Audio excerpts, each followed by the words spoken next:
오직 주의 사랑에 매여 찬양 드리고 우리 강의 시작합니다. 오직 주의 사랑에 매여 내 영 기뻐 노래합니다. 이 소망의 언덕 기쁨의 땅에서 주께 사랑드립니다. 오직 주의 임재 안에 갇혀 내 영 기뻐 찬양합니다. 이 소명의 언덕 거룩한 땅에서 주께 경배드립니다. 주께서 주신 모든 은혜 나는 말할 수 없네. 내 영혼 즐거이 주 따르렵니다. 주께 내 삶 드립니다. 아멘. 기도하겠습니다. 은혜로우신 아버지 감사합니다. 오늘도 우리를 사랑하셔서 훈련의 장소로 인도하시고 진리 단계 3단계를 종합할 수 있도록 해주셔서 감사합니다. 그동안 이미 들었던 말씀이지만 다시 한번 정리하게 하시고 우리 삶 속에서 정말 진리적인 삶이 풍성하게 나타날 수 있도록 도와주옵소서. 시종을 맡겨오며 예수님의 이름으로 감사하며 기도합나이다. 아멘. 이 시간에는 훈련 과정입니다. 훈련 과정 86페이지를 보시면 3진리 단계가 나와요. 우리가 그동안 각 기둥의 세 번째 단계인 진리 단계를 쭉 살펴보았죠. 이제 네 가지를 한번 쭉 살펴보기를 원합니다. 첫째가 성령의 구원 사역에 있어서 진리 단계입니다. 성령의 구원 사역은 우리 영혼 안에서 이루어지는 일들이에요. 우리 영이 죽었던 영이 예수 그리스도와 성령의 능력으로 거듭나죠. 거듭난 영혼이 자라고 성장을 합니다. 맨 처음 단계가 자기 발견 단계죠. 그래서 영이 내 안에 있구나 이걸 발견하는 단계 1단계고요. 그 다음에 윤리 단계입니다. 이제 그 발견되는 영이 조금 성장해서 그 성장한 발견되린 영의 지각과 이성을 통해서 하나님의 말씀을 이해하고 깨달아서 순종해가는 단계가 바로 윤리 단계입니다. 자, 그 단계를 거쳐서 진리 단계인데요. 자, 진리 단계 86페이지 보시면 정의를 하나 보죠. 자, 성령의 구원 사역에 있어서 진리 단계는 영혼이 중심이 되어 하나님의 말씀이 지켜지는 초기 단계로서 하나님의 말씀과 성령님의 역사하심으로 우리 안에 신령한 집이 점차적으로 지어지고 그리스도인의 영성적 신분으로 살아들이기 시작하는 단계다 그랬어요. 그러니까 어찌 보면 윤리 단계까지만 해도 혼 중심적으로 삶을 살아요. 그런데 진리 단계 들어가면 이제 영혼이 중심이 된단 말이에요. 영혼이 중심이 되어서 하나님의 말씀을 지켜나가게 되는 초기 단계다. 우리 사람도 보면 이 진리 단계는 이제 대학생 수준이라고 보면 돼요. 대학생 수준만큼 성장했으면 어때요? 나름대로 이제 아는 거 깨닫는 거 이게 많이 성장해져. 그죠? 옛날 어린아이적 그런 모습이 아닌 이제 거의 성인 되어진 모습으로 살아갑니다. 물론 완벽하지는 않아요. 아직도 선택하는 거라든지 모든 것들이 부족한 부분이 있지만 그래도 20살 정도 되면 어때요? 그래도 이제 뭐 얼마든지 살아갈 수 있는 그 수준이라고 볼 수 있죠. 바로 진리 단계가 그 수준이다라고 이렇게 보면 되겠어요. 그래서 이제 성경에서 뭘 말씀하신지를 조금씩 이해하게 되고 그렇게 살아지려고 하는 단계, 그게 진리 단계다라고 말씀드릴 수 있어요. 그래서 진리 단계에서 제일 중요한 게 뭐라고 그랬어요? 신령한 집으로 지어져 가는 단계다 그랬어요. 신령한 집이라고 하는 것은 이제 우리가 이제 비유적으로 모형적으로 눈에 보이는 성전이 비유적으로 될 수 있습니다만은 원래 성전, 신령한 집이라고 하는 것은 뭐라고 그랬어요? 신령한 집을 짓는 삶이는 기록되어진 하나님의 원뜻대로 사라지는 삶을 신령한 집을 짓는 삶이다 라고 표현합니다. 그러니까 성경에서 말씀하신 대로 사는 걸 말하는 거예요. 그러니까 마태복음에 보면 성경에서 뭐라고 되어 있어요? 예? 원수를 사랑해라. 예? 겉옷을 달라면 속옷도 주고 오리를 가자면 심리를 가고 예? 왼뺨을 치거든 오른뺨을 돌려대고. 그게 뭐요? 이게 이제 실제가 돼야 돼. 나 삶 속에서. 그게 하나하나 사라지는 이게 신령한 집을 짓는 삶이라 그 말이에요. 여러분 어때요? 오른밤 치면 왼밤 돌려드릴 수 있어요? 오리 가자는데 심리 갈 수 있어요? 아직 안 된단 말이에요. 우리가 그게 아직 진리가 안 돼서 그래요. 그게 근데 진리가 되면 그게 되어진단 말이에요. 물론 이 안에서 막 사랑이 흘러 넘쳐서는 아니야. 근데 하기 싫지만 하나님이 이거 이렇게 하라고 그랬지, 하나님께서 이렇게 말씀하셨는데 아멘 하고 싫지만 그 말씀대로 사라지는 단계까지 가는 게 이게 진리예요. 물론 이제 생명 단계는 전혀 달라요. 생명 단계에서는 이 안에서 미워하는 마음, 싫어하는 마음을 가지고 하면 생명이 안 돼. 진리는 되는데 생명이 안 돼요. 정말 이 안에서 그 영혼을 사랑하는 마음으로 기꺼이 해드릴 때 이게 생명 단계가 되어지는 거예요. 아시겠죠? 그래서 어쨌든 진리 단계는 신령한 집으로 점점 지어져. 그래서 하나님의 말씀대로 사라져지는 부분이 하나씩 하나씩 늘어가게 돼요. 저는 진리 단계 들어가면서 많이 정말 하나님 기도할 때마다 주님께서 저에게 말씀하시는 게 뭐냐면 크게 두 가지 말씀을 주셔요. 하나는 뭐냐면 사람이 떡으로만 사는 것이 아니라 하나님의 입으로 하는 모든 말씀으로 살 것이 아니라, 하나님 그러면 꼭 이 말씀을 주셔.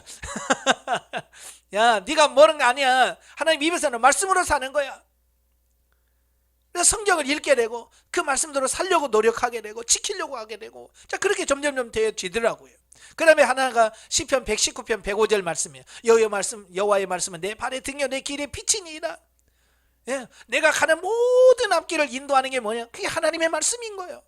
그래서 철저하게 하나님께 묻고 어떻게 하면 좋을까요? 하나님 어떻게 해야 됩니까? 라고 자꾸 하나님 물을 때 그 하나님께 말씀하시고 그 말씀을 따라서 하나하나 순종해 가는 거, 이게 진리 단계에서의 삶이에요.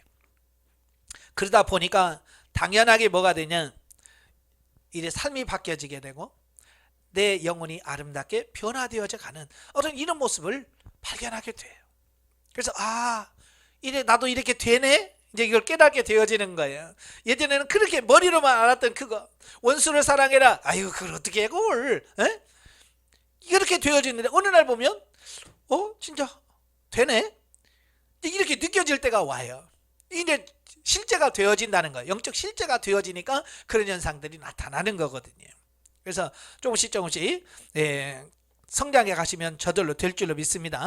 예. 그 다음에 자아가 파쇄가 돼야 돼요. 이 자아 파쇄라고 하는 것은 우리가 어떤 삶을 살아가는 데 있어서 그 나의 행동과 나의 삶을 정해놓은 그 틀이 뭐냐면 그게 자아예요. 예, 그래서 우리는 나면서 성장하면서 자기만의 자아가 다 가지고 있죠. 그죠? 다 달라요. 그죠? 어떤 문제가 탁 터치면 그 문제를 대하는 태도가 다 각기 달라요. 어떤 사람은 도망가고 어떤 사람은 적극적으로 하고 어떤 사람은 멀찍이 떨어져 보고. 왜 그러냐면 그 사람의 자아가 그렇게 형성되어 있기 때문에 똑같은 사건이라도 그렇게 됩니다. 그러니까 예를 들어서 먹을 거 하나만 딱 줘도 어떤 사람은 그냥 덥석 받자마자 입으로 들어간 사람이 있어요. 그죠? 그 사람은 그렇게 자아가 형성이 돼서 그냥 뭐든지 덥석덥석 합니다. 근데 어떤 사람은 처음에 무조건 안 먹어요 라고 거부하는 게, 이게 자아가 형성되는 사람이 있어요. 이 사람은 뭐든지 하라면 처음에는 안 해요. 왜? 그렇게 자아가 형성돼서 그래요. 예, 여러분도 그렇죠? 뭐든지 하든지 여러분이 자아가 형성되어진 그대로 삶이 돼요. 근데 그게 성경적으로 영적으로 잘 그 자아가 성립이 됐다면 여러분의 삶이 문제가 없겠지만, 그 육신적인 자아는 성경적으로 형성된 자아가 아니잖아요. 그죠? 내가 육신이 경험하고 체험하면서 이루는 자란 말이에요. 그러니까 그 자대로 살면 성경의 말씀과는 전혀 상관없는 삶을 살게 되는 거예요. 물론 자아도 아주 고상한 자아들이 있어요. 그러니까 불교를 다니는 사람도요, 이 자아가요 아주 고상한 분들이 있어요. 진짜 예수 믿는 사람 못 따라가는 자아들이 있습니다. 뭐 그래도 그냥 웃으면서 그냥 탁 해도 욕해도 그냥 웃으면서 그냥 넘어가는 사람이 있어요. 그 사람은 그렇게 자아가 형성되어 있는 거예요. 그죠? 그럼 겉으로만 보면 와, 저 사람 진짜 생명이다 이렇게 말할 수 있지만 그렇다고 그게 생명입니까? 근데 어쨌든 그건 본능이에요. 왜냐하면 그 사람은 그렇게 자아가 형성되어 있기 때문에 그렇게 살아가는 본능적 자아거든요. 예. 그래 많은 사람들은 윤리적으로 그렇게 살면 나는 변화될 필요가 없어. 나는 원래 버릇이도 사는 사람이야. 많은 크리스찬들 중에 속는 이유가 거기 있어요. 그것도 깨져야 되는데, 예, 그것도 말씀으로 깨져서 정말 내가 내 의로 그런 게 아니라 정말 성령께서 주시는 힘, 성령께서 주시는 사랑으로 그 사람을 사랑해야 되는데 그게 아니라 본능적 자아로 사랑하면 그건 진리가 안 됩니다. 생명이 안 되는 거예요. 그래서 자아는 깨져야 돼요. 그래서 각 단계마다 자아가 있습니다. 그 자아가 다 깨져야 되고, 자아가 깨지려고 한다면 결국 겉사람과 속사람이 서로 분리가 되어서, 예? 이걸 경험해 보셔야 돼요. 영이 육신의 사고 자아를 보고 이건 문제가 있다 이렇게 해야 그걸 깨트릴 수 있거든요. 그죠? 우리 사람도 그러죠. 내가 문제가 있구나 이걸 깨달아야 되는데 내가 문제가 없어 라고 생각하는 사람은요, 자기를 고치려고 하는 이런 생각은 전혀도 없습니다. 그죠? 그래서 우리가 이거 좀 바꿔 그러면 왜? 뭐가 문제인데? 나처럼만 살아봐. 도리어 그런 사람 있어요 없어요? 있어요. 그런 사람은요 백날 가도 안 변해요. 이건 나이를 10년 20년을 가도요, 왜? 인식이 안 되니까 못 바꿔요. 그렇지만 내가 문제 있어 이게 문제야 라고 문제의식을 갖고 문제가 있구나 라고 인식한 사람은 바꿔갈 수 있습니다. 그래서 이 겉사람과 속사람의 인격 분리를 통해서 뭐가 문제인지를 정확하게 인식을 해야 돼. 그러면서 조금씩 우리의 삶이 바뀌어져 가는 겁니다. 자, 88페이지 4번 보시면 신령한 집으로 지어진다는 거 아까 설명을 드렸지만 여기서 말씀드리면 신령한 집으로 지어지는 것은 그리스도인에게 요구되는 본질적 사항이에요. 이건 그냥 변화되면 좋고 그냥 그렇게 살다가 가면 되고 이게 아니에요. 주님이 원하시는 게 뭐냐? 본질적으로 우리 자신이 바뀌어지는 걸 말해요. 그러면 신령한 집으로 지어진다는 게 뭐냐? 영이 주체가 되어 하나님의 말씀대로 사라지는 삶을 말한다. 즉 기록된 하나님의 말씀에 의도하신 바대로 사라져야 돼요. 그러니까 성경에서 원하는 바가 뭐냐? 그 원하는 바 의도를 정확하게 인식을 하고 그렇게 사라져가는 삶이 신령한 집을 짓는다라고 말씀드릴 수 있습니다. 자, 많은 분들이 그래요. 야, 성경에 눈에는 눈, 이는 이라고 돼 있어. 자, 네가 나 때렸지, 나도 때릴 거야. 자, 이게 성경에서 말씀하려고 하는 원 의도일까요? 그거 아니잖아요.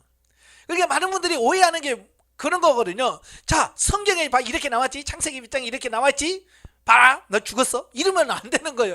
그게 문자적으로 가지고 가면 안 되고요. 그렇게 성경에서 말씀하신 의도가 뭐냐? 사실 눈에는 눈, 이는 이라고 하는 부분을 말씀을 주시는 것은 사랑과 용서를 하기 위해서 주신 말씀이거든요. 왜냐하면 사람들이요, 억울함을 못 참아요. 그래서 성경에 보면 사람을 죽이면 그 고엘, 그 기업 물을 짜가서 사람을 죽이게 돼 있고요. 그렇게 돼 있잖아요. 예? 그래서 그대로만 해야 되는데 사람이라는 게 감정의 지배를 많이 받잖아요. 그래서 예를 들어서 이런 거예요. 옆집 아이가 우리 애들 뺨을 한 대 때렸어요. 그러면 가서 야, 내 뺨을 때려 한 대만 딱 때리면 끝나. 근데 성질 나잖아. 두 대, 세 대 막 내 감정 풀릴 때까지 패는 거야. 그러면 상대방의 그 아이의 엄마는 아니 얘가 한 대 때렸는데 한 대만 때리지 왜 몇 대 때려? 또 와서 멱살 잡고 흔들어. 그죠? 그러면 또 여기서 멱살 잡고 흔들었다고 또 가서 멱살 흔들고 한 대 또 쥐어 박어. 그럼 또 거기서는 좀 멱살 잡았지, 흔들었지, 쥐어 박았지, 막 이런 거에 뭐 또 하나씩 더해. 그러면 뭐요? 이게 계속 이게 악순환이 돼서 그 집안이 화해하겠어요? 안 되죠. 그래서 그런 부분들을 끊기 위해서 야, 아무리 성질나도 한 대 맞았으면 너 한 대만 때려. 그러면 그걸로 끝나잖아요. 더 이상 악순환이 안 되잖아요. 바로 이 악순환을 끊기 위한 부분이지. 가서 꼭 가서 너 한 대 때렸으니까 내가 한 대 때릴 거야. 너 1cm 찢었지? 나도 1cm 찢을 거야. 차로 재봐. 이렇게 하다 보면 어떻게 그렇게 할 수 있겠어요? 하다가 에이, 내가 참아야지. 그래서 끝내버리는 거예요. 원래는 사랑을 목적으로 주신 말씀이에요. 그러니까 그걸 하나님이 왜 그 말씀을 주셨는지 이걸 이해하고 사랑하라는구나, 이걸 해야 되는데 그걸 사랑으로 받아들이지 않고요. 눈에는 눈, 이는 이라고 그래서 네 한 대 때리지 막 그러면서 이렇게 하는 것은 하나님의 원래 의도를 이해하지 못한 행동이라 그 말이에요. 아시겠죠? 그래서 진리가 된다고 하는 부분은 바로 성경에서 말씀하신 그 원의도, 하나님의 뜻. 그러니까 여러분도 설교하면서도 글자적으로만 보면 안 돼요. 하나님 이걸 통해서 우리에게 뭘 말씀하시려고 하세요? 그걸 찾으셔야 돼요. 이 말씀을 통해서 지금 우리에게 뭘 말씀하고 계시는 거예요? 그래서 거기서 사랑을 깨닫게 되고 은혜를 깨닫게 되고 그렇게 되어지는 거예요. 그러니까 영성으로 성장한 사람들은 같은 본문을 가지고 설교를 해도 깊이가 차원이 다른 설교를 하게 돼요. 아시겠죠? 그래서 문자적으로만 하지 마시고요, 원래 의도대로 하시는 그런 삶이 되셔야 돼요. 자, 그러다 보니까 점점점 삶이 변화되고 새로워져요. 근데 중요한 것은 91페이지 7번 보시면 육신의 욕망을 취하면 영적 분별력이 흐려지더라. 그러니까 잘 가다가도요, 육신의 욕망이 생기고요, 욕심이 들어오면요, 이게 흐려져 버려요. 이걸 주의하셔야 돼요. 그래서 우리 안에 욕심이 없도록 날마다 내 자신을 처리하고 내려놓는 이런 부분이 필요한 겁니다. 아시겠죠? 그래서 욕심이 들어가면 안 돼요. 목회도 그러죠? 욕심이 들어가면 안 되고요. 영성적 삶도 마찬가지예요. 욕심이 들어가면 안 돼요. 육신의 욕심이 들어가면 안 돼요. 기도에도 육신의 욕심이 들어가면 안 돼요. 예. 그래서 야고보서 3장 1절에서 뭐라고 1장 3절에서 그러잖아요. 너희가 얻지 못하면 구하지 아니하며 구하여도 얻지 못하면 너희가 정욕을 쓰려고 잘못 구함이라. 예. 무조건 기도하라가 아니라 뭘 기도하는지를 정확하게 인식을 하고 바르게 기도해야지. 뭘 모르고 기도하면 제가 자주 말해요. 데모한다고. 예, 기도하러 갔다가 하나님과 막 싸우고 데모하다가 끝내요. 그건 기도가 아니죠. 데모죠. 그래서 정확하게 인식을 하고 하는 것이 무엇보다도 중요하다라고 하는 부분입니다. 예. 그리고 92페이지 보시면 9. 영성훈련은 방법론이 아니라 본질적 변화이다. 영성훈련은요, 무슨 방법을 찾는 게 아니에요. 세상에서 어떻게 얍삭하게 사는 방법을 아는 게 아닌 거예요. 내 삶의 본질적인 부분이 변화되어지고 새로워져야 돼. 근데 그 본질적인 부분이 뭐냐? 내 영이 바뀌어져야 돼. 아시겠죠? 내 영이 바뀌어지고 영의 가치관이 바뀌어져야 이게 진짜 바뀔 수 있는 거예요. 오늘날도 많은 교회에서 영에까지 영향을 못 미쳐요. 설교나 모든 게 영까지 영향을 못 미쳐요. 어디까지 맞냐? 겨우 혼까지 가는 거예요. 그러니까 혼에서는 뭐요? 도덕적 윤리적인 데까지밖에 안 가는 거예요. 그래서 결국은 설교 끝나면 착하게 살아야 돼. 거기까지만 가는 거예요. 예? 이렇게 나쁨에 살면 안 돼. 착하게 살아야지. 거기서 끝나버리는 거야. 진리 생명까지 못 가는 거야. 왜? 영까지 가야 되는데 영까지 못 가니까. 그러려고 하면 우리 전하는 자들이 먼저 내가 변화되고 새로워져서 그 삶을 살아져야 이야기할 수 있는 거예요. 근데 내가 살지 못하고 영적인 부분을 이야기하니까 설교하면서도 내가 살지 못하는 걸 어떻게 설교해요? 그죠? 내가 살지 못하면서 어떻게 설교하겠어요? 설교한다고 해도 지식적으로밖에 못하겠죠. 왜? 내가 살아본 적이 없으니까. 그러니까 많은 부분들이 설교는 잘하는데 삶이 안 따라줘. 근데 설교는 왜 잘하냐? 남의 거 베껴서 그렇죠.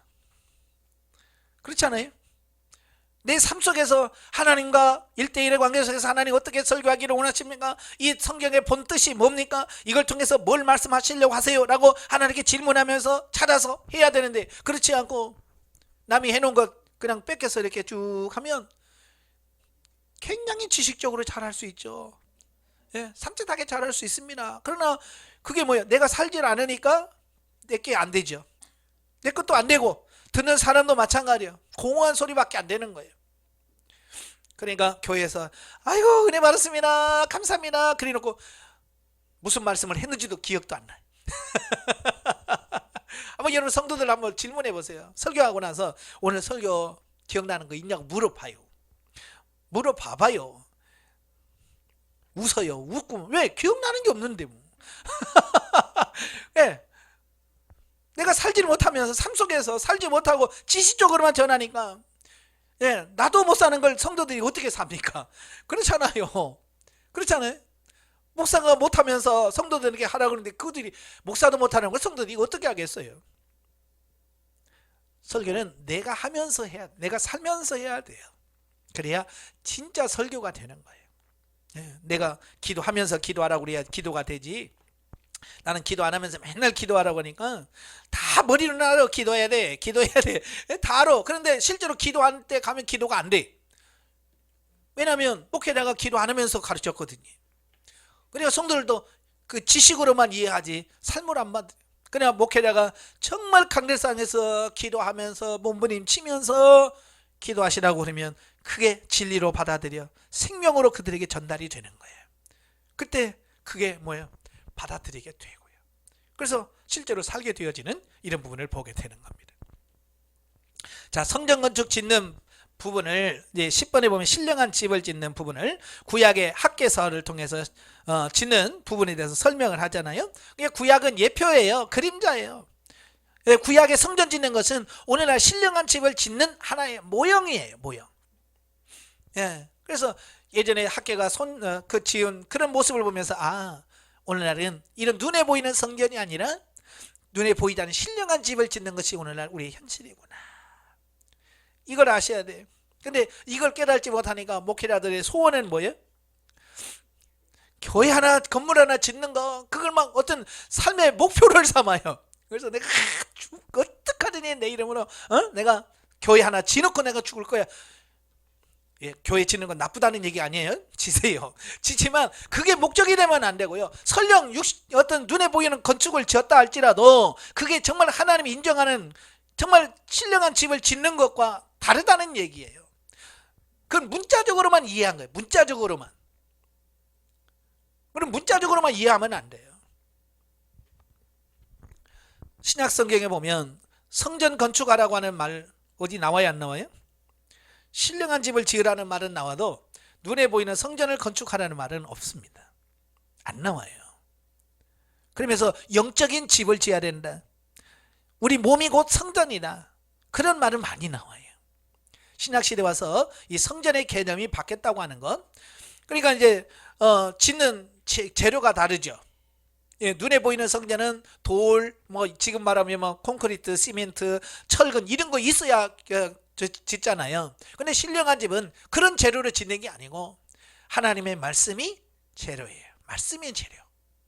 그래서 여러분 성경을 읽겠지만 끊임없이 성경을 많이 읽으시고 묵상하시고 그래서 재료가 풍성하셔야 돼요. 그래야 이 말씀이 머릿속에 많은 사람들은요, 하나님 말씀을 주세요 그러면 말씀이 팍팍 나와요. 그런데 이 머릿속에 말씀이 없는 사람은요, 주위에 짜도 안 나와요. 왜? 들어있는 게 있어야 나오지. 여러분 아무리 좋은 컴퓨터라도요, 그 안에다가 프로그램을 설치하고 거기다 넣어놓은 것만 나오지 그 안에 없는 건 안 나옵니다. 우리가 검색을 하잖아요. 인터넷에서 검색을 하잖아요. 검색을 할 때 누군가가 그 자료를 넣어놓은 것만 나오지, 예, 안 넣어놓은 것은 안 나와요. 저는 이제 가끔 검색을 하거든요. 근데 검색하다가 내가 원하는 게 안 나와. 내가 찾고 싶은 게 안 나와. 왜? 내가 찾고 싶은 것을 누군가가 거기다 안 넣어놔서 그래. 그러죠? 예. 누군가가 넣어놓은 것이 나오지 없는 게 안 나오는 거예요. 지가 알아서 막 착착착 정리해서 주는 게 아니거든요. 누군가가 넣어놓은 자료를 걔는 검색해서 그대로만 꺼내줄 뿐이에요. 그게 누가 넣어놔야지. 우리도 성경 말씀을 많이 넣어놓으셔야 돼요, 머릿속에다가. 그래서 여러분, 저는 평신도나 목회자나 한결같이 뭐냐면 많이 읽는 게 제일 중요하다. 읽어서 머릿속에다 집어넣어라. 근데 평신도들은 그래요. 아유, 목사님 읽어도 뭔 말인지 모르겠어요. 그럼 저도 그래요. 그건 저도 마찬가지예요. 저도 똑같습니다. 읽어도 몰라요. 그래도 이건 하나님의 말씀이다 라고 하고 읽어 놓으세요. 그러면 그걸 기억나게 하고 생각나게 하고 깨닫게 하고, 그 누가 하시는? 성령님이 하시는 거예요. 그 성령님이 하실 일이다. 그 성령님께 하실 일이고, 내가 할 일은 뭐냐? 말씀을 읽어서 머릿속에다가 저장해 놓고 이 안에다가 먹어 놓는 것은 내가 할 일이. 예, 저도 그래요. 성경 다 알고 있는 거 아니에요. 저도 몰라요. 예? 그렇지만 이렇게 그냥 쭉 성경을 쭉 읽잖아요. 읽어가면 그게 이 머릿속에 저장이 됩니다. 그러면 설교할 때 그게 기억나요. 떠오릅니다. 그러면서 내가 알지 못했던 성령의 비밀을 성령께서 알게 하셔요. 야, 저는 설교하다가도요, 감탄할 때가 많아요. 제가 설교하다가 와, 막 전율이 올 때가 있어요. 왜냐하면 내가 지금까지 그런 내 머릿속에는 그게 안 나와. 그런 비밀이 안 나와. 그런데 하나님 성령님 이 시간 말씀해 주세요 하고 설교하다 보면 성령께서 쫙쫙 말씀을 기억나게 하시고 그걸 적용하게 하시고 풀어서 해석을 해주는데요, 기가 막힌 거예요. 그러니까 설교하면서 막 그런 걸 느끼니까, 와, 내 설교에 내가 은혜 받아. 이게 내가 하는 게 아니야. 성령님이 하시니까 그러는 거야. 근데 우리는 뭐야? 전부 다 머릿속에 글씨 다 원고 다 써가지고 그거 읽어가요. 읽어가니까 뭐 성령께서 역사할 틈도 없고 그렇잖아요. 다 머릿속에서 이미 나온 거니까. 그렇다고 해서 그건 다 나쁜 건 아니에요.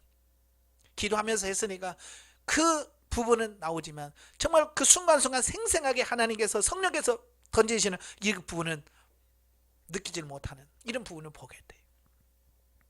그래서 여러분들이 될 수 있으면 원고 준비를 하시되 성령께 의지하고 성령께서 그 시간 사용해 주시고 말씀해 주길 위해서 기도하셔야 돼요. 그러려고 하면 내가 기도하지 않으면 그게 안 돼요. 저도 그래요. 조금 기도가 좀 시원찮으면, 예? 기도가 조금 그러면 벌써 이게 설교하려고 딱 쓰면 여기서 이게 나오는 게 틀려. 내가 느껴. 그러니까 안 할 수가 없어요. 성령을 의지하지 않을 수가 없어요. 그래서 신령한 건축을 짓는 방법은 재료는 말씀이고, 예, 재료는 말씀이고 도구는 은사라고 그랬어요. 그래서 은사가 안 되면 신령한 집이 잘 안 돼요. 그래서 은사가 확실히 일어나게 되고, 방법은 뭐예요? 성령의 지도 인도하심. 예, 여러분 건축할 때 보면 이 건축하는 사람들은 계속 뭔가를 펴놓고 계속 보면서 합니다. 그게 뭐예요? 설계도예요. 그죠? 설계도 도면대로 계단은 몇 센치 몇 센치 높이는 얼마, 이 각도는 몇, 이거 다 보고요. 그 각도대로 착착착착 만들어가는 거예요. 예, 그냥 짓는 게 아니에요. 우리도 삶 속에서 성령님께 묻고 성령께서 말씀하신 대로 살아가는 그 삶이 되어져야 해요. 자, 그래서 진리 단계는 이 신령한 집을 짓는 것이 가장 중요한 목적이 되어야 된다라고 이렇게 볼 수 있습니다. 자, 그 다음에 이제 진리 단계로 넘어가죠. 진리 단계 134페이지에 오시면 은사 사역에 있어서 진리 단계. 많은 분들이 은사 그러면 병 고치고 막 이런 것만 생각을 하게 돼요. 그건 아주 초보적인 부분에 머문 거예요. 결국 그 은사를 통해서 뭐 하자는 건가? 그죠? 은사를 통해서 뭐 하자는 거지? 그냥 병든 사람 낫고 그러면 끝인가? 은사자들은 거기서 머물러 버리는 거야. 그러니까 병은 낫게 했지만 하나님의 뜻이 그 속을 통해서 안 나타나. 그래서 우리가 은사를 정확하게 주신 목적을 정확하게 아셔야 돼요. 그래서 은사 단계는 처음이 기본 체험 단계예요. 기본 체험 단계는 하나님께 주신 은사를 기본적으로 받아서 경험하고 체험하면서 이런 거구나, 이걸 인식하는 거예요. 그래서 방언은 이런 거구나, 통역은 이런 거구나, 이것을 내가 기본적으로 경험하는 단계예요. 그러다 보니까 실질적으로 이 은사가 실제가 되어지는 걸 경험하죠. 자, 그러면서 실용 단계에 들어가게 되면 이제 육신의 이익을 위해서 육신의 질병도 고쳐보고, 방언 통역을 통해서 뭔가를 해보고, 그래서 육신의 이익을 위해서 은사를 사용하는 단계가 실용 단계라고 할 수 있습니다. 대부분의 많은 그 목회자나 은사자들이 이 실용 단계에서 머물러 버리는 경우가 너무 많아요. 어찌 보면 은사자들의 거의 대부분이 실용 단계에서 머물러 버리는 거예요. 그 이상 진리 단계로 안 가요. 못 가요. 그래서 문제를 해결하고 치유하고 예언하고 거기서 그 수준에 끝나버리는 거예요. 하나님은 그 순간에서 멈추는 게 아니라 그 다음 단계, 진리와 생명 단계로 넘어가길 원하시는 거거든요. 그럼 왜 안 넘어갈까요? 왜 진리 단계로 안 넘어갈까요? 진리 단계는 말씀대로 살아야 되거든요. 예, 재미가 없어요, 사실은. 예. 막 병거 치고 막 귀신 쫓아내고 얼마나 재밌어요. 나가! 그러면 나가고 막 그러면 신나가고 막 하지요. 근데 진리 단계는 물론 그런 삶을 통해서 결국은 뭐예요? 내가 하나님의 말씀대로 사라져지는 데까지 가야 되는데 거기는 싫고 재미도 없고요. 내가 힘들고 그러니까 대부분의 사람들이 그냥 실용 단계에서 머물러 버리는 거예요. 우리는 실용 단계에서 머물면 안 됩니다. 자, 진리 단계에서 정의를 보면 신령한 집으로 지어지는 단계로 성령의 레마를 듣게 되는 단계다 그랬어요. 예, 성령님께서 그때그때 주시는 하나님의 음성을 들을 수 있는 단계가 진리 단계입니다. 아시겠죠? 그래서 여러분이 영적으로 잘 성장을 하셔야 그 성령님께서 그때그때 내게 주시는 그 레마 말씀을 들을 수가 있습니다. 많은 사람들이 내 말을 듣지 못하니까 결국은 뭐예요? 자기 생각대로 자기가 하고 싶은 대로 사는 거예요. 그러니까 진리가 안 되는 거거든요. 물론 이 내 말을 듣기 위해서는 먼저 묻는 이런 부분들이 잘 되셔야 돼요. 묻는 훈련이 잘 되어 있어야 하나님의 음성을 듣습니다. 그래서 제가 숙제를 내주죠. 처음에 훈련 받으신 분들에게 하루에 100번 이상 물어라. 예, 하루에 100번 이상 물어. 하나님 앞에 주님 어떻게 할까요? 주님 무엇을 할까요? 라고 계속 하나님께 질문하는 그런 과정을 통해서 성령님과 교제하고 교통하고 음성을 듣는 이런 훈련이 되어 있어야 내 말을 듣게 됩니다. 근데 묻는 훈련이 안 되어 있으면 하나님의 음성을 들을 수가 없어요. 그래서 가장 기본이 뭐냐? 하나님의 음성을 듣기 위해서는 하나님께 묻는 훈련이 되어 있어야 한다는 겁니다. 어때요? 잘 물어야 못 물어요? 우리는 그래서 항상 늘 까먹어요. 지나놓고 난 다음에 아이고 안 물었구나 그런다는 거예요. 이건 뭐냐? 아직도 육신이 내 삶의 주인이 되었다 그 얘기거든요. 그래서 빨리 주인을 바꿀 수 있기를 바랍니다. 자, 아까도 말한 것처럼 진리 단계는 신령한 집을 짓는다 그랬죠. 예, 신령한 집을 짓는다라고 하는 것은 하나님의 말씀을 받고 인도를 받아서 그대로 순종할 때 진리가 되어집니다. 신령한 집을 쳐야 돼요. 그래서 첫째는 하나님께 물어야 되겠죠. 그죠? 하나님 이게 뭡니까? 라고 묻는 게 우선이고, 그래서 진리 단계에서 제일 첫 번째 공식이 있어요. 진리 단계 공식 첫째가 묻는 거예요. 묻기. 예, 진리 단계 공식 첫째가 묻기. 그 다음에 듣기. 예, 물었으면 들어야죠. 그죠?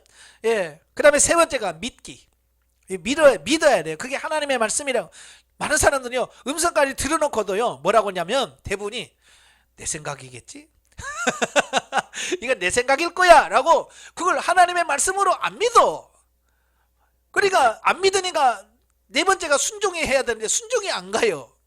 그러니까 묻고 듣기까지는 잘하는데 믿기를 안 해서 진리를 순종을 안 하니까 진리가 안 되는 경우도 있고요. 이 네 가지는요 하나라도 빠지면 안 돼요.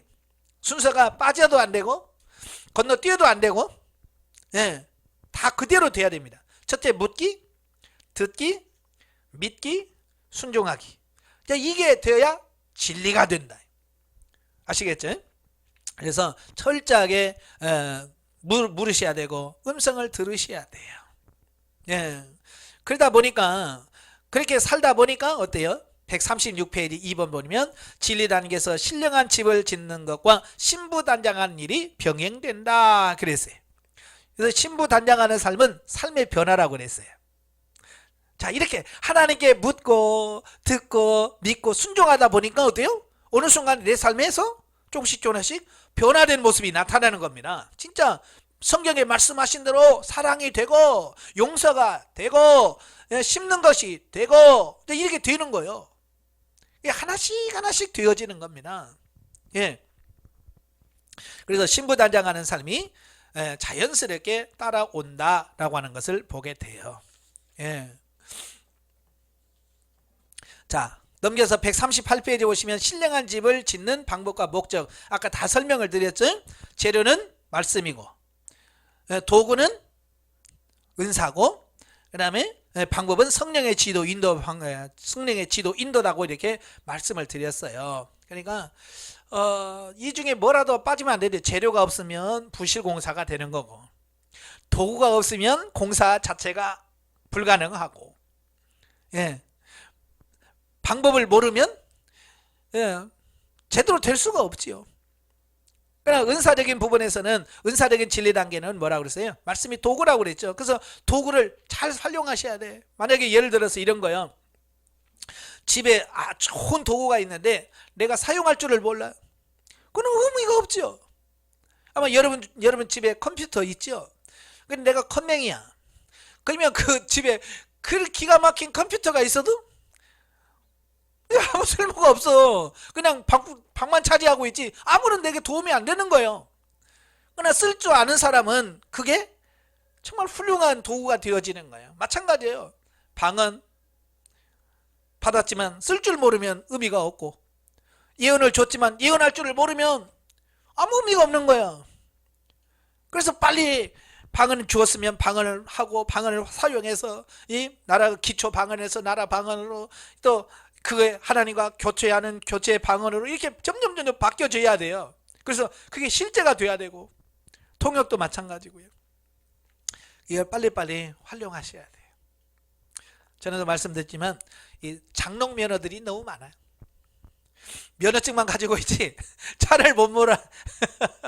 저도 10년 동안 장롱 면허를 갖고 있었거든요. 제가 95년도에 면허증을 따고 차를 2004년도에 샀어요. 그러니까 차가 있어야 뭐 운전을 하듯이 뭐 그냥 운전 면허증 갖고 있죠. 뭐만 왜냐 주민등록 빼고 신분증 주세요. 그는 면허증 주. 그 용도지 뭐 다른 거 없어요. 그러니까 오늘날로 마찬가지야. 자 의사 받았어요. 아 네 방언 받았어요. 할 줄 아세요? 몰라요. 그게 방언 받은 거 무슨 상관이 있어. 뭐 내가 사용할 줄 모르면 의미가 없어요. 그래서 열심히 해서 내 것으로 만들어야 되는 거예요. 그래서 장롱면에서 벗어나는 길은 뭐예요? 다른 거 없어요. 해보는 길밖에 없어요. 그죠? 그래서 해서 내 것으로 만드는 길밖에 없는 거예요. 열심히 하는 길밖에 없습니다. 그래서 하루에 2시간 3시간씩 방언 기도만 쭉 하다 보면요 거기서 오는 그 깨달아지고 알아지는 부분이 엄청납니다. 저는 처음에 훈련 받으면서 하루에 6시간씩 방언으로만 기도했어요. 아침에 새벽에 3시간 기도하고 저녁에는 3시간 저녁에 3시간 방언으로만 3시간씩 6시간을 기도했습니다. 처음에는요 도무지 이게 무슨 말인지도 못 알아먹겠고 그것 때문에 갈등도 많고요. 근데 그렇게 하다 보니까 통역의 은사가 이루어지면서 통역이 되어지는 거야. 통역이 되어지니까 막 이거 뭐 그냥 뭐 3시간이 금방 가요. 왜? 막 통역을 하나님과 교제하다 보니까 막 금방 가버리는 거예요. 그러다 보니까 통역이 되니까 자연적으로 예언이 되네요. 하나님의 뜻이 알아져요. 통역하다 보면 그 통역이 곧 하나님께서 내게 주신 말씀이잖아요. 그러니까 예언이 저절로 되어지는 거예요. 그러니까 막 신나는 거예요. 성도를 향해서 예전에는 예를 들어서 김권사님 위해서 기도합니다. 그럼 막 그분에 대해서 예언이 나오는 거예요. 그러면 그분에 대해서 예언을 잘 정리해서 권사님 이런 문제 있으시죠? 이런 문제는 이렇게 하세요 라고 권면한단 말이에요. 권면하면 그 권사님 놀라는 거예요. 왜? 말도 안 했는데 알아서 이렇게 축적 해주니까. 왜? 방언이 되죠. 통역이 되죠. 예언이 되니까 그게 권면이 실제로 되어지는 거예요. 이게 안 되면 그게 안 되는 거예요. 그래서 내가 성령의 지도 인도를 받지 않으면 하나님의 일을 방해하는 것이 된다. 그러니까 일하는 게 중요한 게 아니고 하나님이 원하시는 일을 하셔야 돼요. 그러니까 이런 거죠. 어떤 사람이 아파요. 하나님께서 그 사람에게 육체 질병을 주어서 그로 하여금 겸손하게 만들고 그가 기도할 수 있도록 그러게 기도하도록 하려고 하나님께서 그 사람에게 육신의 질병을 줬어요. 그러면 그분이 아파서 왔을 때 그분에게 분명하게 하나님께서 당신의 그 아픔을 통해서 겸손하게 만드실 거고요. 기도하라고 하나님께서 그 병을 주셨네요. 그래서 그걸 하도록 만들어 줘야 되잖아요. 그죠? 그게 하나님의 뜻인 거예요. 근데 그걸 모르니까 아파? 일로 와. 내가 기도해 줄게. 주여 믿습니다 하고 치료시켜 놔버려요. 그러면 하나님께서는 그 아픔을 통해서, 그죠? 아픔을 통해서 겸손하게 하시고 기도하게 만들려고 주셨는데 내가 은사를 가지고 고쳐줘 버려요. 그러면 그 사람은 겸손해지지도 않고 기도도 안 해. 그러면 하나님께 주신 일을 방해하는 꼴이 되는 거예요. 그래서 항상 묻고 하라는 거예요. 하나님 어떻게 할까요? 물질을 심을 때도 항상 묻고 하라는 이유가 그런 거예요. 하나님께서 그 사람을 물질적인 어려움을 주어서 그로 하여금 겸손하게 하고, 예? 내려놓게 하고 하나님만 의지하는 삶을 살도록 하려고 하나님께서 그렇게 만들어 주셨는데, 내가 하나님께 묻지도 않고 돈 없어? 저 줄게. 돈 팍팍 주면 그 사람은 하나님을 바라보지 않고 누굴 바라보겠어요? 그 사람은 또 언제 안 도와주나? 예? 그러잖아요. 또 언제 안 도와주지? 그래서 그 사람 앞에서 알짱알짱하면서 자꾸, 예? 왔다 갔다 합니다. 왜? 그래 어떻게 눈에 띄어서 또 도와줄까? 그래서 이건 하나님을, 하나님만 바라보라고 하나님께 그 환경을 주셨는데 내가 도와줌으로 내가 하나님의 위치에 가서 서버리는 거예요. 그래서 물질을 도와주지 말라는 것이 아니라 정말 하나님은 어떻게 할까요? 라고 하나님께 묻고 주님께서 원하는 대로 해야지. 그렇지 않으면 하나님의 계획하신 말을 내가 방해하는 꼴이 되어진다. 아시겠죠? 그래서 꼭 묻고 하셔야 돼요. 그러다 보니까 이 은사는 단순히 뭐 병 고치고 이런 게 아니라 모든 대인관계 속에서 이게 실제가 되어지는 거예요. 그래서 사람을 만날 때도 하나님 어떻게 할까요? 가서 무슨 말을 할까요? 어떻게 표현을 할까요? 라고 하나님께 자꾸 물어서 하나님께서 말씀하신 대로 순종해가는 이런 부분이 되셔야 되거든요. 아시겠죠? 그러다 보면 대인관계 속에서 얽혔던 게 풀리는 것을 보게 돼요. 참 부부간에도 그렇잖아요. 어찌 보면 제일 가깝고 제일 부담이 없는 사이가 부부관계인데도 불구하고요, 어쨌든 그냥 그렇게 멀 수가 없지요. 그죠? 예? 제일 멀게 느낄 때가 있어요. 자, 그럴 때 하나님 어떻게 할까요? 내가 아내에게 어떻게 말을 할까요? 어떻게 표현을 할까요? 라고 하나님께 묻고 주님께서 말씀하신 대로 하다 보면 그 관계가 부드러워지고, 예? 가까워지는 이런 부분들을 많이 보게 됩니다. 그래서 항상 하나님께 묻고 하는 이 훈련을 계속 먼저 하시고 하나님 음성을 듣고 하셔야 돼요. 또 140페이지 보시면 6. 하나님께서 문제를 주시는 이유. 자, 우리가 보면 이 문제가 없으면 참 좋겠죠. 그죠? 여러분 문제 있으면 좋을까요? 없으면 좋을까요? 예, 아직 육신적인 사람은 없으면 좋겠습니다 라고 답이 나와요. 그러나 영적인 사람은 이 문제가 복이라는 거 알잖아요. 고난이 복이라는 거 알잖아요. 그러니까 힘든 건 알지만 하나님 그래도 고난을 주세요. 왜? 고난을 통해서 내가 변화되고 새로워지는 걸 알기 때문에 그래요. 예. 그래서 중간적으로 보면 즉 하나님께서 우리들에게 문제를 주시는 이유는 그러한 문제를 통해서 훈련을 쌓고 연단을 받아 쓸모없는 육신적 가치관을 벗어버리고 그랬어요. 참 대부분의 사람들이 편할 때 기도할까요? 어려울 때 기도할까요? 당연히요. 왜 하나님이 왜 어려움을 주겠어요? 기도하라고. 근데 많은 사람들은 어려움을 줘도 기도를 안 해. 그죠? 코치가 없으니까 좀 깨달고 하나님께서 이렇게 하시는구나. 그래서 영적으로 성장한 사람은 영이 민감하다는 게 바로 그런 거예요. 주님이 뭘 원하시는구나, 기도를 원하시는구나, 빨리빨리 그걸 깨달아서 빨리빨리 하는 거예요. 이게 영적 분별력이 빨리빨리 이게 민감하셔야 돼요. 예. 그러니까 저도 그래요.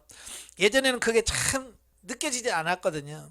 근데 지금은 그런 게 아주 예민하게 느껴져요. 설교하다가도 내가 기도가 부족하네? 벌써 팍 깨달아요. 기도하다가도 기도하면서도 내가 기도가 부족하구나. 이게 감이 와요. 그게 얼마나 감사한지 몰라요. 그러니까 기도가 부족하구나 라고 인식을 하면 더 기도를 하는 거예요. 이게 없으면 문제가 되는 거예요. 감이 없는 게 문제예요. 그래서 여러분 감을 빨리 회복하셔야 돼요. 그래서 문제를 만나거든 빨리빨리 그걸 통해서 하나님 이건 뭘 때문에 그럽니까? 라고 묻고 정말 내 잘못된 부분들을 하나씩 고쳐가는 그런 부분들을 보게 돼요. 그래서 문제와 고난은 축복이다. 왜? 그걸 통해서 내가 변화되고 새로워지고 성장할 수 있기 때문이다. 그러니까 여러분들도 그냥 머릿속으로만 고난이 축복이다 라고만 생각하지 마시고 실질적으로 이제는 하나님 고난 좀 주세요, 나에게 좀 어려움 좀 주세요 라고 하나님께 직접 기도할 수 있는 삶이 되셔야 돼요. 자신이 없다면 아직 멀은 거예요. 그래서 제가 진리 단계 때 가장 많이 불렀던 찬송이 환난아 내게 오너라, 시련아 내게 오너라. 그 찬송을 참 많이 불렀어요. 왜? 그게 진리라는 거 아니까. 힘들지만 그런 과정을 거치면서 내가 변화된다는 걸 알아. 그러니까 어때요? 환난아 내게 오너라 막 그러면서 막 하는 거예요. 근데 나는 재밌는데요, 성도들은 죽을 상이더라고요. 왜냐면 그 단계 간 사람은 그게 무슨 말인지 이해가 돼. 그 곡이 그런 뜻이구나. 그래서 막 가는데 그 단계가 오지 않는 사람들은요 죽상을 하고요, 그걸 잘 못 따라서 해. 그래서 제가 어느 집회 가서도 그 찬송을 할 때는 항상 그래. 자신 없는 사람은 그냥 가만히 있어요. 자신 있는 사람 하고요, 제가 그래요. 그래서 진리 단계 이상 있는 분들은 그게 너무 은혜. 제가 예전에 자기 경기도 군포에 있는 훈련을 가서 제가 설교하면서 제가 그 찬양을 불렀어요. 그러니까 지금 권사님 되셨는데 그분이 아이고 젊은 것이 와가지고 그때가 제가 36, 7대였거든요.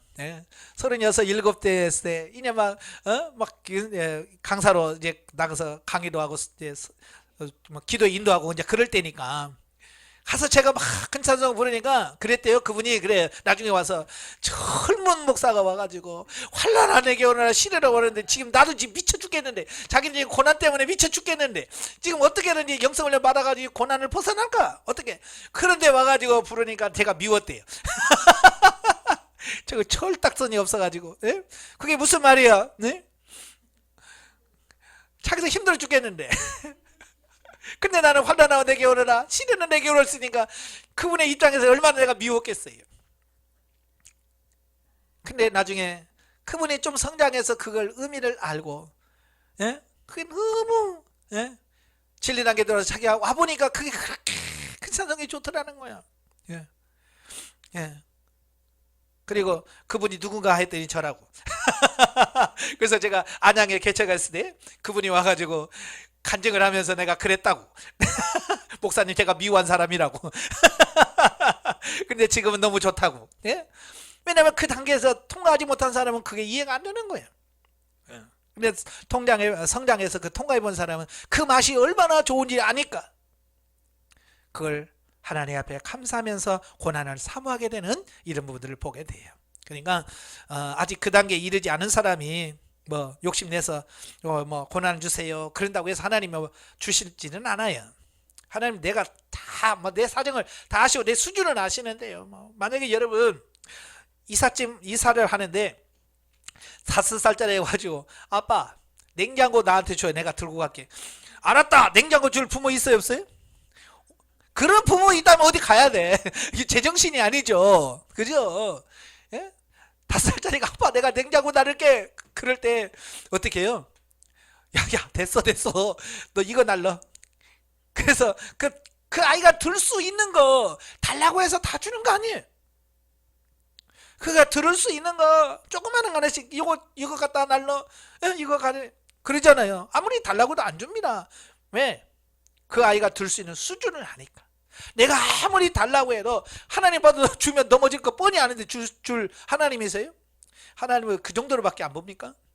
하나님 내 모든 것을 아시고 수준을 다 아시고 계시기 때문에 그냥 달라고 해도 그냥 안 줘요. 다 보시고 감당할 수 있을 때만 주시고, 설령 또 주셨어도 내가 감당하지 못하면 하나님께 또한 피할 길을 주시고, 그래서 넉넉히 살 수 있게 만들어 주시는 거예요. 자, 그 다음 144페이지 9번 보시면 진리 단계를 풍성하게 경험해야 생명 단계에 이른다 그 말이에요. 진리 단계에서 열심히 기도하면서 그게 경험되어지고 축적되어져야 그게 생명 단계에 가서 살 수 있는 부분이 되어집니다. 근데 우리는요 자꾸 미루는 이런 습관이 있습니다. 다음에 하지 마. 성경 성장해서 하지 마. 기도 나중에 성장해서 하지 마. 다 성장해서 하면 한다고 그래요. 여러분 가만히 있는데 되는 게 없다니까요. 내가 실제적으로 하고 움직여지고 해야 그게 진짜가 되지. 그냥 저절로 되는 것은 아무것도 없습니다. 저절로 되는 것은 진화론자들이 그래요. 이 모든 것이 저절로 됐다. 그죠? 모든 게 저절로 됐다는 거예요. 시간이 흘러가면서 무생물이 유생물이 되고 단세포가 다세포가 되고 그게 척추동물이 되고 그게 포유류가 되고 그래서 인간이 되고 이렇게 말한단 말이에요. 저절로 됐다는 거야. 세상에 저절로 되는 게 어디 있어요? 저절로 되는 건 아무것도 없습니다. 그래서 열심히 하셔야 돼요. 아시겠죠? 자, 영성적 대인관계로 넘어가죠. 영성적 대인관계 교재 169페이지 진리단계입니다. 169페이지 거기 보시면 영성적 물질 단계의 진리 단계 정의를 보시면 성도의 물질관이 진리 단계로 들어서면 물질에 대한 가치관이 하나님이 주신 일용할 양식과 심을 씨앗으로 구분되어지면서 소유의 개념이 내 것에서 하나님의 것으로 확신되어지고 진리로 심어 의의 열매를 맺기 시작한다 그랬어요. 자, 이제 물질이 진리 단계로 들어가게 되면 이제 가치관이 바뀌어요. 어떤 가치관? 내 것이라고 하는 개념에서 이제 하나님의 것이라고 하는 가치관으로 바뀌어지게 돼요. 물질의 주인이 바뀌는 거죠. 그러면서 이제 물질이 생기면 일용할 양식. 일용할 양식은 뭐냐? 내가 먹을 것, 내가 쓸 것, 그 다음에 심을 것. 이건 하나님의 말씀에 의해서 심을 것. 이게 두 가지로 구분할 수 있는 능력이 생기는 겁니다. 그러니까 농부들이 농사를 지으면 그 추수하잖아요. 가을에 추수하면 그 추수한 것 중에서 내년에 씨을 씨앗이 얼마인지를 딱 구분해내는 겁니다. 이게 어찌 보면 제일 먼저 하는 거예요. 왜? 씨앗이 없으면 내년에 심지 않으면 그 다음부터는 심을 것이 없으니까. 예. 그래서 유능한 농부일수록 이게 좋은 씨앗을 잘 남겨서 그걸 잘 보관하는 겁니다.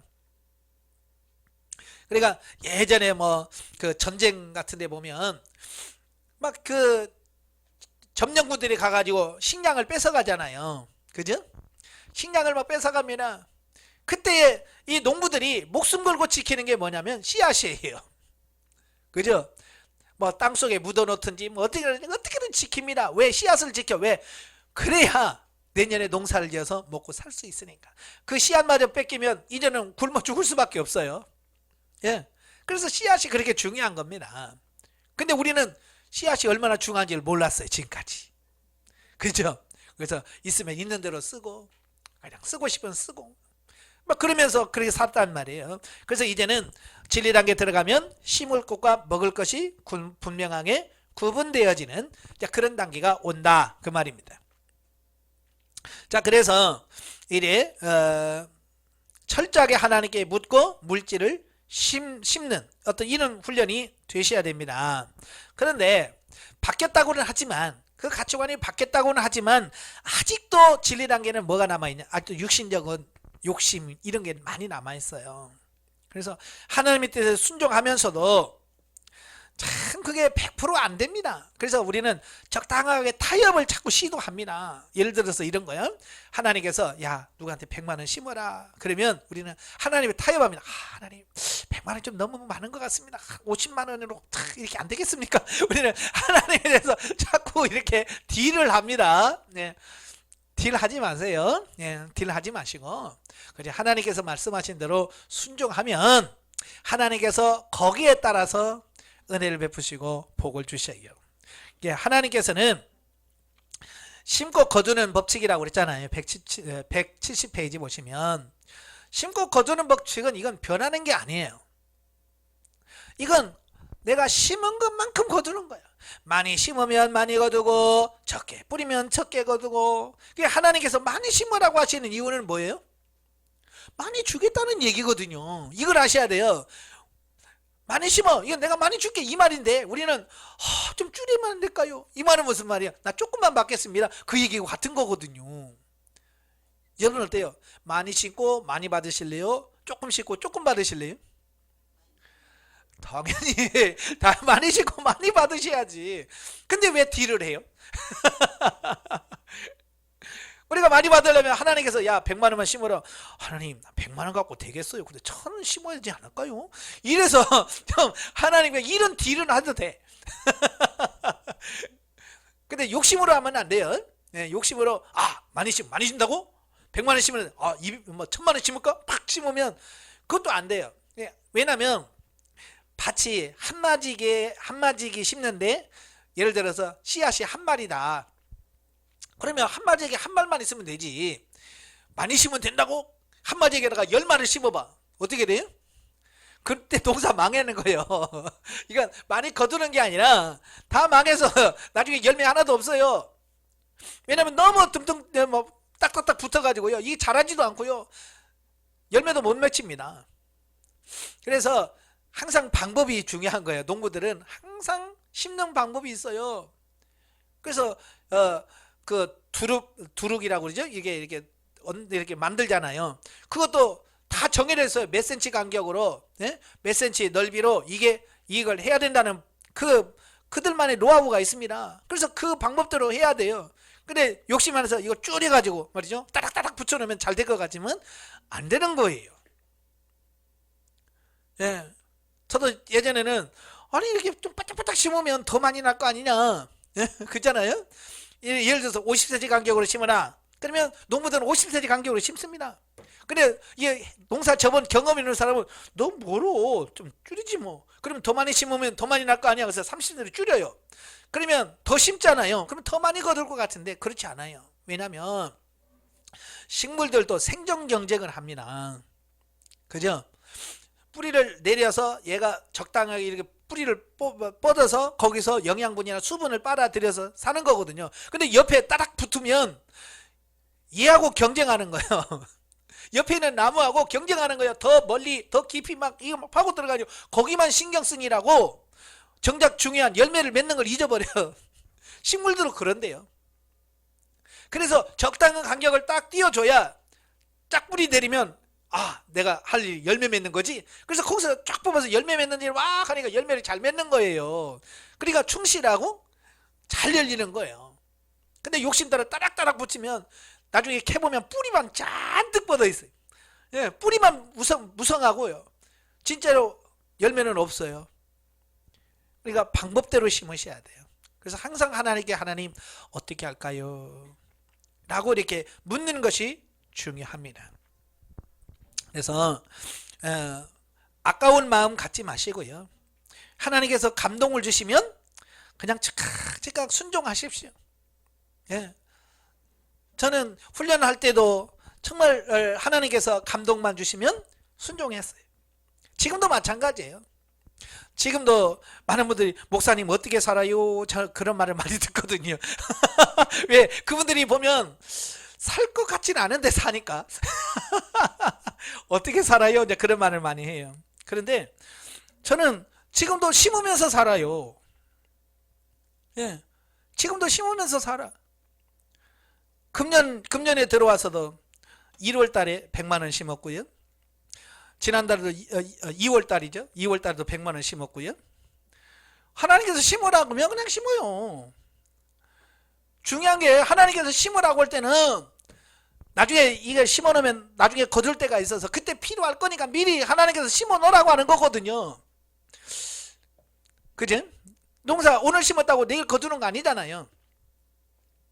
봄에 씨앗을 뿌려 놓으면 가을에 거두잖아요. 마찬가지예요. 지금 심어 놓으면 언제 거둘 줄 몰라. 근데 하나님께서 심으라 그러면 모르겠어요. 언제 그 돈이 필요할지는 모르지만 그때 하나님께서 거기서 거두게 하셔서 풍성하게 내가 하나님이 하실 일을 하실 수 있도록 미리 하시기 위해서 심으라고 말씀하시는 거거든요. 그러니까 순종해 놔야 돼요. 여러분도 마찬가지예요. 지금 심어라 그러면 그때 심어야 돼요. 철 놓치면 못 심습니다. 그래서 농부들은 항상 그 철이 있잖아요. 때가 있습니다. 그 때를 놓치면 나중에 열매를 못 맺어요. 우리가 저는 시골에서 하는 들깨 같은 것도 있잖아요.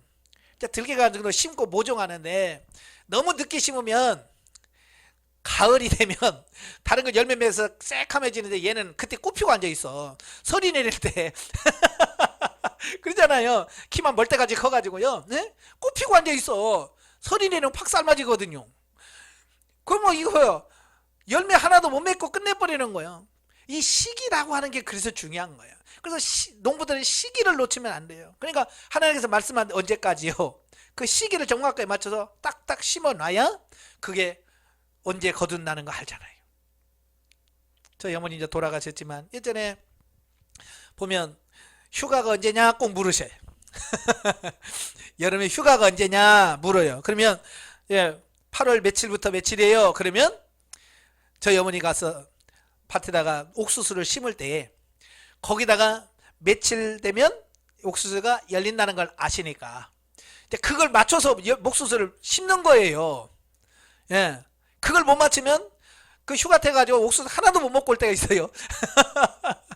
그때 막 옥수수 심어야 될 때 막 비가 막창 와가지고 못 심었단 말이에요. 그래서 이게 좀 그때 못 심고 며칠 늦어서 심으면 휴가 갔을 때 옥수수 하나 못 먹고 와요.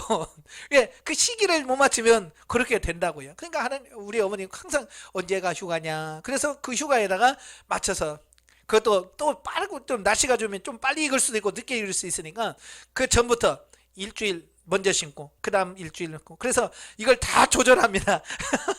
그래서 좀 일찍 익어도 좀 늦게 와도 그 먹을 수 있고 일찍 와도 먹을 수 있게끔 참 어머니를 이렇게 기가 막혀 사랑하는 마음이 그렇게 하셔.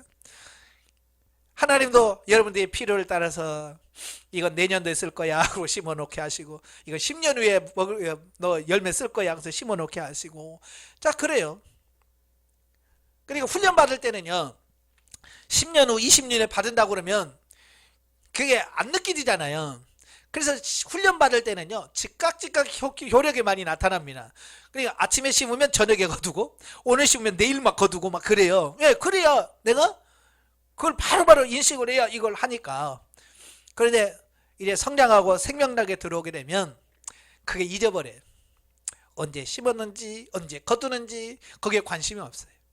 뭐만 있느냐 그냥 하나님께 심으라고 그냥 심어. 그럼 언젠가는 나겠지. 그러면 어느 순간에 필요할 때 되면 하나님께서 거두게 하시고 나게 하시고 자 그렇게 하시는 것을 보게 돼. 그래서 여러분 물질은 심은 대로 거둔다. 그래서 열심히 심으셔야 돼. 그러니까 저도 전에도 말씀드렸지만 제가 지금 이렇게 살 수 있는 부분은 다른 게 아니에요. 예전에 다 심어놨기 때문에 그 열매를 따먹고 사는 거예요 지금. 예. 근데 지금 따먹기만 하면 지금 따먹고 심지 않으면 나중에 안 열린단 말이에요.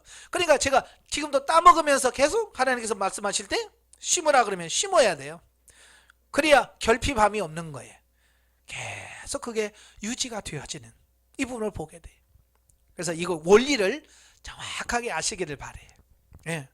만약에 담임 목사님이 이런 말하면 성도들은 이렇게 생각을 해요. 아이고 또 헌금 많이 내려는구나 이렇게 생각을 합니다만은 저는 뭐 훈련 받으신 분 우리 교인도 아니고 그러니까 자신 있게 말할 수 있어요. 예? 나한테 심으라는 게 아니다. 하나님께 묻고 하나님께서 말씀하신 대로 여러분이 다니는 교회나 심고 예? 여러분이 아는 분에게 심고 그리라. 나한테 심은 거 아니다. 그렇게 정확하게 분명하게 이걸 하셔야 돼요. 잘못하면 많은 분들이 또 헌금 얘기하는 거야? 또 돈 얘기하는 거야? 이렇게 오해할 수 있거든요. 그래서 우리 목회자들이 사실 이 물질 관계를 가르친다는 게 쉽지 않아요. 그래서 이 훈련은 그런 게 안 되니까 자신 있게 말씀드릴 수 있고 하는 거죠. 그래서 173페이지 보면 3진리 단계 훈련이 있어요. 예. 진리로 심어라. 진리로 심으라고 하는 말은 하나님께 묻고 하나님께서 지시하는 대로 그 방법대로 심어야 된다. 자, 이걸 말씀해 주고 있습니다. 그래서 정확하게 하나님께서 말씀하신 대로 그대로 순종하면서 심는 그런 훈련을 하셔야 돼요. 예. 제가 전에도 다 간증을 했잖아요. 제가 훈련 받을 때 참 어려웠지만 하나님께서 그때 심으라고 말씀하셨고, 예. 그래서 그 말씀 순종했어요. 참 저는 지금까지 목회를 하면서 사례배를 제대로 받아본 적이 없어요. 사례배를 제대로 받아본 적이 없어요. 제가 지금 목회를 제가 96년부터 했으니까, 예. 96년부터 했으니까 지금 몇 년이에요? 지금 한 26년이 넘어가는데요. 26년 동안 목회하면서 사례비를 1년 12달 책정해서 12달 받아본 건 2년이에요. 2년. 딱 12번, 그러니까 한 달에 100만 원 사례비 정해졌으면 1년에 12번을 정확하게 딱 받은 게 딱 2년이에요. 나머지는 50% 받고 5번 받고 6번 받고 그렇게 지금까지 온 거예요. 지금은 아예 사례비 책정도 안 했고 사례비 자체도 없고 그냥 먹고 사는 것만 있으면 돼. 예. 그러니까 두 식구 먹고 사니까 뭐 먹고 사는 데는 돈이 안 들어요. 이렇게 별로 안 들어. 제 카드가 2개 있거든요. 현대카드가 있고 농협카드가 있어요. 현대카드는 이제 교회나 이제 훈련원에 필요한 것들 구입하거나 이럴 때 쓸 때는 현대카드로 쓰고, 내 이제 개인 뭐 먹을 거 산다든지 우리 집에 사택에 필요한 거 살 때는 농협카드로 써요. 그러니까 한 달에 보면 농협카드 12만 원, 13만 원 많이 써야 20 몇만 원 써요. 먹는 거 그렇게 해봐야 20만 원도 안 들어. 어쩔 때는 그게 내 생활비고 내 사례비예요. 예. 그래서 사는 거 풍성히 살아요. 예. 왜냐하면 예전에 심어놓은 게 있기 때문에 그렇게 하는 거예요. 참 저도 많은 분들이 그래요. 우리 애들이 지금 대학교 다니고요, 막 뭐라고 하더라고요. 사실 자녀를 대학교 보내려면 돈이 많이 필요하잖아요. 저는 우리 딸과 아들이 있는데 1살 차예요. 연년생이에요. 예, 연년생인데 대학교 들어가면 둘이 들어갑니다. 하나도 벅찬데 둘이 들어가요. 근데 저는 지금까지 뭐 등록금 가지고 한 번도 밀려본 적이 없고요. 애들한테 야 등록금 못 내서 야 너 휴학해라 한 적이 한 번도 없습니다. 왜냐하면 정말 내가 훈련 받을 때 정말 힘들고 어려울 때 하나님께서 목사님 아들에게, 예? 그 등록금을 대주라고 하셨잖아요. 그래서 등록금 대줬어요. 그때 하나님께서 제게 말씀하신 게 뭐냐면 네 자녀 걱정하지 마라. 내가 책임져 줄게. 하나님께서 그때 말씀하신 게, 그때 우리 애들 나이가 몇 살이냐면 초등학교 1, 2학년 때였거든요. 초등학교 1, 2학년 때니까 뭐 대학교 다니려면 멀었잖아요. 그런데 하나님 그때 약속해 주셨어요. 뭐 다른 분들은 뭐 대학교 보내나 뭐 얼마 드니 뭐냐 막 걱정하다 그래. 나는 걱정 안 했어요. 왜? 하나님이 약속했는데 뭐. 근데 하나님께서 기가 막히게 탁탁 때가 돼서 우리 애들 등록금 가지고 한 번도 등록금 밀린 적이 없고요. 하나님께서 다 해결해 주셨고요. 기가 막히게 하셨어요. 그래서 지금도 훈련 받으신 목사님들이 막 힘들다 그러면 걱정하지 마라. 하나님 말씀대로 순종만 해. 심으라고 할 때 심어놓기만 해. 그러면 하나님이 나중에 다 책임져. 근데 그런 믿음이 없으니까 지금 아껴야 등록금 된다고 생각하니까 심으라고 하나님께서 야 심어라고 해도 이거 심으면 부족해요. 그래서 안 심는 거야. 저는 말씀드렸죠. 옥수수 하나 심으면 몇 알 난다고요? 옥수수 하나 심으면 거기 2통이 나는데 옥수수 한 통에 500알에서 700알이 열려요. 그러니까 1000알에서 1400배가 열리는 거예요. 옥수수 한 알이. 그러니까 여러분들이 1000원 심으면 그게 100배, 1000배로 늘어나면 여러분 얼마나 될게요? 심으셔야 된다는 거예요. 안 심으니까 안 되는 거예요. 정말 하나님 말씀에 순종하고 심으신 분들은요, 누리면서 살아, 누리면서. 근데 안 심는 사람은 계속 쪼들리고요. 예? 그냥 돈 번이라고 정신없어. 돈은 열심히 버는데 안 모아져. 왜? 자꾸 엉뚱한 대로 새니까. 그 어떤 집은 그래요. 두 부부가 열심히 버는데 맨날 헐떡이는 부부가 있고, 어떤 집은 한 사람만 버는데도 여유 있게 사는 사람이 있어요. 그 차이가 뭔 줄 아세요? 심고 사는 부분은 적어도 누리면 살아요. 근데 막 싸 제끼고 막 이런 사람들 있잖아요. 이 사람들은 두 부부가 일해도 날마다 부족해요. 왜? 하나님께서 거두는 게 없기 때문에 그런 거예요. 그래서 풍성히 거두시기를 바랍니다. 아시겠죠? 그래서 열심히 반복해서 훈련해야 됩니다. 한 번 했다고 되는 게 아니에요. 훈련할 때는 열심히. 하나님 어떻게 할까요? 그래서 그냥 뭐 먹고 살 게 없어도 그냥 갖다 심어요. 당장 내가 먹을 거 없어도 하나님께서 심으라 그러면 뜻이 있겠지. 갖다 심어요. 예, 그러면 하나님께서 거기서 채워주시는 부분이 있습니다. 예. 자, 영성적 대인관계로 넘어가지요. 예, 199페이지. 199페이지 가시면 영성적 대인관계 진리 단계입니다. 자, 정의를 보시면 영혼이 주체가 되어 대인관계를 맺게 되는 시점으로서 상대방을 통해 하나님께서 말씀하고 있다는 것을 인식하는 단계이다 그랬어요. 이제 진리 단계 들어가면 육이 중심이 아니라 영혼이 주체가 되어서 모든 것을 하게 돼요. 자, 그러면서 상대방을 통해서 하나님께서 말씀하고 있다고 하는 것을 인식한다 그랬어요. 자, 우리가 본능 단계에서는 다른 사람들이 말을 하게 되면 그게 다 잔소리로 들려요. 그죠? 특별히 제일 많이 우리가 잔소리를 느끼는 게 아내의 말, 남편의 말이 잔소리로 들려질 때가 많거든요. 그죠? 지금도 그러시나요? 예. 그건 이제 본능이 있기 때문에 그래요. 자, 그런데 이게 진리 단계로 들어가게 되면 상대방을 통해서 하나님께서 말씀하고 있는 어떤 그런 부분들이 조금씩 느껴져지고 알아져지는 겁니다. 그래서 조금씩 이제 순종하다 보면, 반복하다 보면 이제 대인관계에서 원수가 친구로 바뀌어지고 새로워지는 이런 부분들을 경험하게 돼요. 그래서 하나님께서 우리가 진리화되는 과정과 사랑의 방법이라고 그랬죠. 육신의 본능적인 것은 의미가 없어요. 사람도 보면 본능적으로 참 자식들 사랑하는 사람 많아요.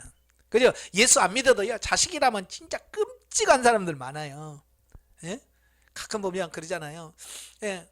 자기 아버지가 뭐 간경화 걸려서 간 이식을 해야 될 때에 뭐 20살 먹은 아들이나 딸이 자기 아버지에서 간 기증했다, 그런 말 들어봤죠?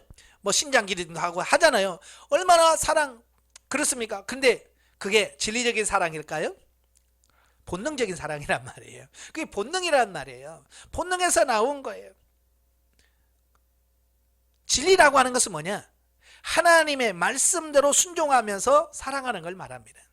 내 육신의 감정이 아니라 주님께서 주시는 감정으로 사랑하고, 그걸 바로 진리 단계다라고 이렇게 볼 수 있습니다.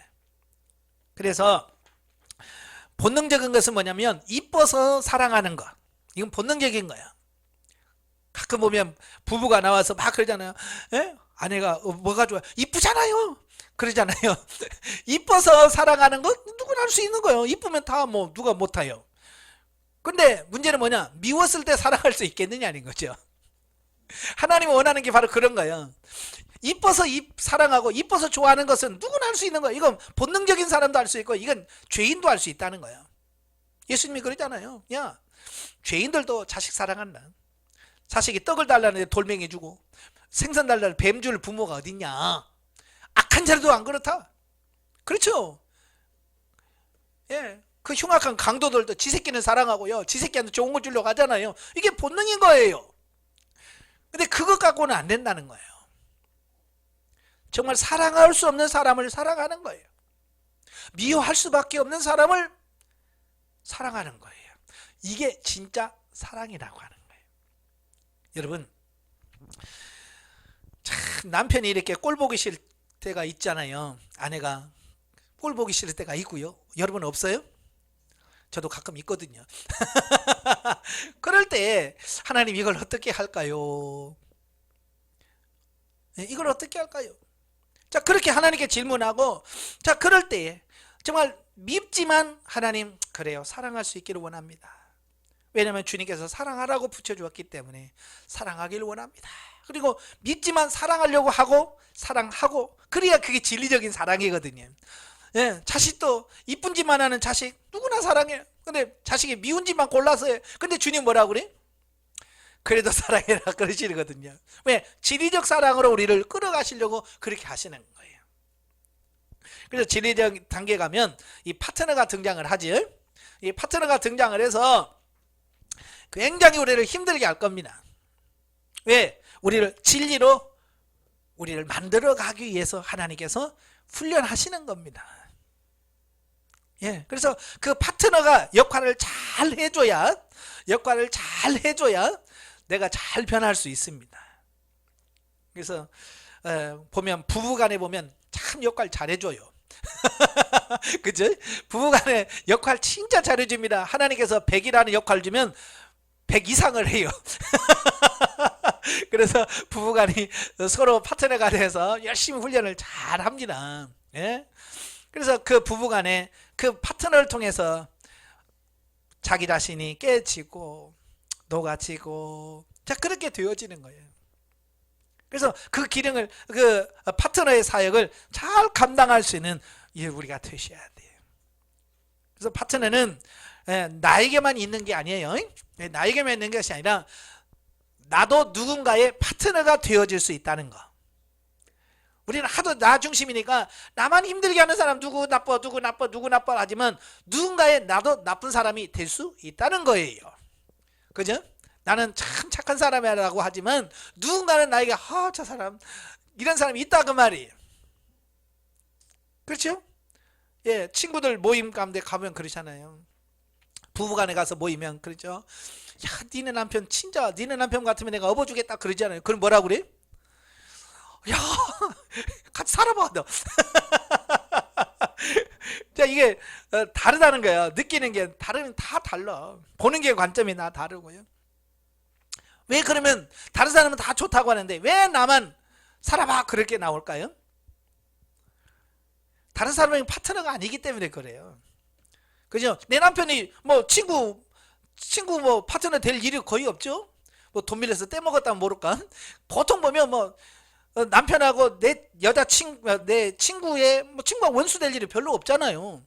예, 또 남자들은 뭐 아내의 친구라면 또 더 잘해줍니다. 그죠? 아내한테는 뭐 퉁명스러워도요 아내 친구한테는 아주 싹싹하게 잘해줍니다. 왜? 파트너가 아니기 때문에 그래요.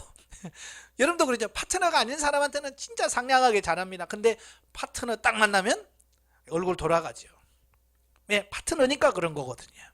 그럴 때 그걸 정말 그 파트너를 사랑할 수 있기 위한 여러 가지 훈련을 통과해서 그 파트너를 정말로 사랑할 수 있을 때 그때 진리가 되어지는 이 부분을 보게 됩니다.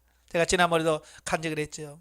제가 한 사람을 사랑하기 위해서 6개월 동안을 몸부리치며 기도할 그런 기도를 통해서 비로소 이 안에서부터 사랑이 흘러나오게 되고 정말 그 영혼을 사랑하게 되더라고요. 그래서 여러분도 혹시 사랑할 수 없는 사람이 있다면 그를 사랑하기 위해서 이렇게 끈질기게 기도 한번 해보시길 바랍니다. 예, 대표적인 인물로 다윗을 들었잖아요. 그죠? 다윗이 하루아침에 되어진 게 아니라 다윗도 수없는 훈련과 연단의 과정을 거치면서 그렇게 되어져 갔듯이 오늘 저와 여러분도 하나님께서 우리를 훈련해 가십니다. 그죠? 그래서 직장에 가면 직장에서 부딪히는 사람을 있게 만들고 얼마 전에 뉴스 보니까 뭐 청원경찰 하시던 분이 직장에서 왕따 당했다고 자살하셨더라고요. 자, 그런 부분들을 보면 이 영성훈련을 받았어라도 그럴 일 없잖아요. 그죠? 힘들게 해서 하나님이 저분을 나의 파트너로 붙여주셨구나. 하나님 어떻게 사랑할까요? 어떻게 관계를 맺을까요? 기도하면서 갔더라면 자살할 일이 없잖아요. 근데 그 파트너의 개념은 이걸 이해를 못하니까 힘들어 저 사람 때문에 미치겠네. 죽어버리죠. 이렇게 죽어버린 거예요. 왜? 이 파트너의 개념을 몰라서 그래요. 예, 그걸 통해서 그를 변화시키고 새롭게 만드시려고 했는데 우리도 마찬가지예요. 이 파트너 의식, 파트너 개념을 정확하게 인식을 하십시오. 누가 여러분을 힘들게 하신다면 그분이 누구예요? 바로 여러분을 변화시키려고 붙여주신 파트너였다는 사실을 기억하시고 그 파트너를 미워하지 말고 정말 사랑하려고 몸부림치고 다윗처럼 죽일 수 있지만 그를 살려줄 수 있는 그런 삶이 되셔야 돼. 그래야 정말 원수까지도 사랑할 수 있는 그런 삶이 되어지더라. 그러니까 다윗이 그냥 된 것이 아니라 하나님의 수많은 훈련과 연단의 과정을 거쳐서 다윗을 그 단계까지 성장하게 하신 거예요. 여러분도 이제 하나님께서 그런 훈련을 계속 시켜 가실 거예요. 그 훈련을 잘 통과할 수 있기를 주님의 이름으로 축원합니다. 네, 기도하겠습니다. 하나님 아버지 감사합니다. 오늘도 우리를 사랑하셔서 진리 단계를 종합하게 하셔서 감사합니다. 우리의 영혼이 우리의 은사가, 우리의 물질 관계가, 우리의 대인 관계가 다 진리 단계로 바뀌어지게 하셔서 정말 우리 행하는 모든 일들이 진리가 되고 생명이 되어지는 은혜가 있도록 주님 도와주옵소서. 훈련 없이는 되어지지 않습니다. 하나님께서 우리를 변화시켜서 여러 가지 훈련을 시키시는데 그 훈련을 반복해서 잘 통과할 수 변화되는 우리가 될 수 있도록 도와주시옵소서. 예수님의 이름으로 감사하며 기도합나이다. 아멘. 하나님 건드립니다.